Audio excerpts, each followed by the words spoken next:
Est-ce que je vous ai manqué? Non. Eh bien c'est là toi qui regarde cette vidéo, c'est Nova.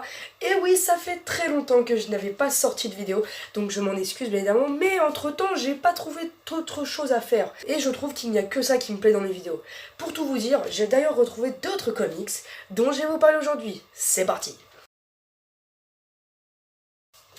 Un nouveau Secret War, encore un. Dans cet Avenger, il ne parle quasiment que de Thor et tous les Thors des autres univers. Donc nous avons bien évidemment les Thors féminins, comme on peut le voir juste ici. Je ne précise pas très bien car je ne vais pas faire beaucoup de montage aujourd'hui, juste vous montrer que je peux être encore là, on va dire ça comme ça. J'ai payé 1,50€ tout simplement à Action. Oui, Action, c'est super.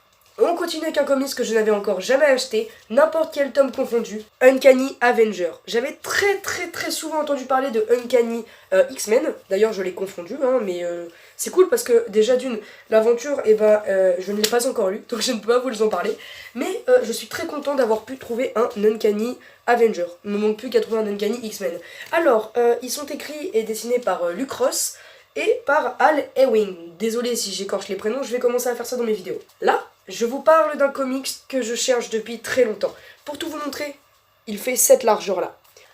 On est sur une différence vraiment double, parce que le Uncanny Avenger est tout petit comparé. Le Uncanny Avenger est vraiment tout petit à côté. Voilà, donc c'est un petit comics Harley Quinn. Donc il nous parle de toute l'aventure d'Harley Quinn, vu qu'elle s'est fait jarter par le Joker. Ça ne nous rappellerait pas un film qui vient de sortir, ça, par hasard? Chut, juste là, mais on dit pas. Que j'ai acheté aussi à Happy Cash. Encore un Secret War sur Thor. Donc c'est la suite des aventures que je vous avais présentées juste avant. Donc ça fait du bien d'avoir un deuxième comics de la même saga, ça me permet d'avoir une continuité et franchement c'est pas négligeable. Donc on passe au dernier comics. Là je tiens un comics dans les mains qui est assez vieux, pas le plus vieux de ma série, mais c'est un des héros phares de DC Comics. Il est connu pour sa rapidité et vu la couverture il a pas dû aller très vite. Un Flash, Flash 1974. Donc on peut savoir quoi là-dessus. Et bah ça s'appelait pas un comics avant, ça s'appelait un Pop Magazine. Oui, donc c'est pourri comme nom, hein. Alors est-ce que vous voulez un Pop Magazine? Tandis que maintenant comics ça fait beaucoup plus mature, je ne sais pas pour quelle raison, mais ça sonne mieux. Donc je l'ai payé que 1€. Il était en train de traîner sur un étal avec des outils à côté. Que faisait-il ici? Nous ne le savons pas. Mais je pense que vous l'avez peut-être vu, derrière, il y a une petite publicité pour le comics Shazam.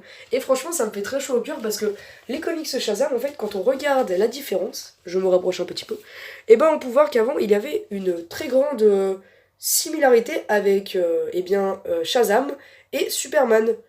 Donc, si vous voulez savoir, il y a écrit Captain Marvel, mais ils ont changé pour qu'il n'y ait pas de référence avec la femme de Marvel. Et oui, il faut s'y penser. Donc,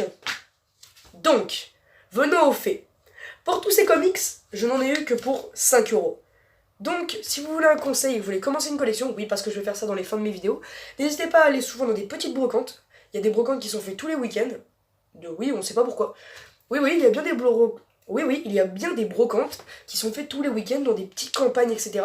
Mais n'oubliez pas, il y a toujours des magasins tels que Happy Cash, une image juste ici au cas où vous chercheriez, et des magasins spécialisés dans le comics. Alors pour le moment, je n'en ai jamais trouvé, mais n'oubliez pas que dans les vides-greniers, il y en a beaucoup. C'était Nova, j'espère que ce contenu va remarcher, parce que ça fait un moment quand même. Ah oui, et j'ai oublié de vous préciser, je suis debout, hein, parce qu'avant j'étais assis comme ça. Est-ce que vous voyez quelque chose? Non, donc debout, j'ai plus de mouvement, je peux faire beaucoup plus de choses, et en plus, j'ai une table juste en dessous pour poser mes comics, donc c'est plus pratique pour le montage. Je suis de retour. J'espère que ça va faire un petit changement dans la chaîne. Je suis mieux familiarisé avec le montage. C'était Nova, donc like, abonnement, ou juste mets en commentaire si t'aimerais bien voir un comic sur cette chaîne. Ciao.